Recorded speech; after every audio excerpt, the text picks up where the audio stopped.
My childhood was a very sheltered one because I grew up at the labor camp and we didn't have access to many things that people have access to because we were about 20 miles away from the closest town that had grocery stores, restaurants, theaters. I just remember being with my neighbors, with my friends outside. So just always being outdoors until it was dark and it was time to come in. And after graduating from high school, I didn't go straight to Cal State Bakersfield. I went to Porterville College. So I spent a year there and I took some classes there before applying for Cal State Bakersfield and started attending in Bakersfield in the late 90s. I had a professor named Mary Doucette. She would always talk to me about, potential careers, and to me she was the mentor that I never had. When it was time to apply for jobs, I applied to all of the CPA firms in town except for one. And that one firm was the biggest firm in town. So to me that was very intimidating.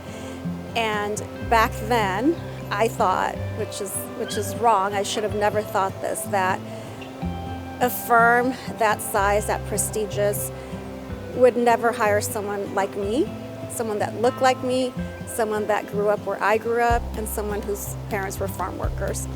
And so my professor, my mentor, Mary Doucette, saw the list and she pulled me aside and she asked me why I had not applied. And she said, "You need to apply. You have what it takes to make it at a place like that." So I applied and I interviewed with all of the firms and I got offers from all of the firms, including this big firm. We called her the little one. I would say she learned how to organize. She learned how to operate around a lot of people. Our events that we had would be as few as maybe 400 to one year we had 2,400 foster children who came up. Connie dives into something. I mean, she's relentless and she's tenacious and will walk if she has to, miles if she has to. I didn't know of anyone growing up that went to college or anyone that worked in an office setting. I grew up in a community of farm workers, so everyone around me worked in the fields or worked in factories. So I got a call one day from Arturo Rodriguez, who was the then president of the UFW. And he asked if I knew of someone that would be interested in a controller position with the union. And I remember thinking, well, maybe I'm interested. And so I applied for the job and I was hired as a controller.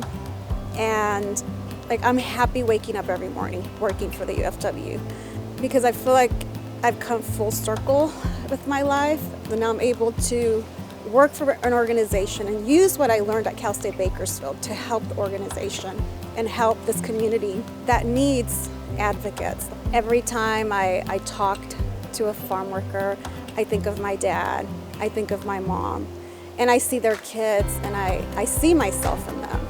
I would not be where I am today, who I am today, if it wasn't for the education I obtained at CSUB. So when I learned that I was going to be inducted into the CSUB Hall of Fame, I was shocked because I feel that I still have so much more to do to even be worthy of such an honor.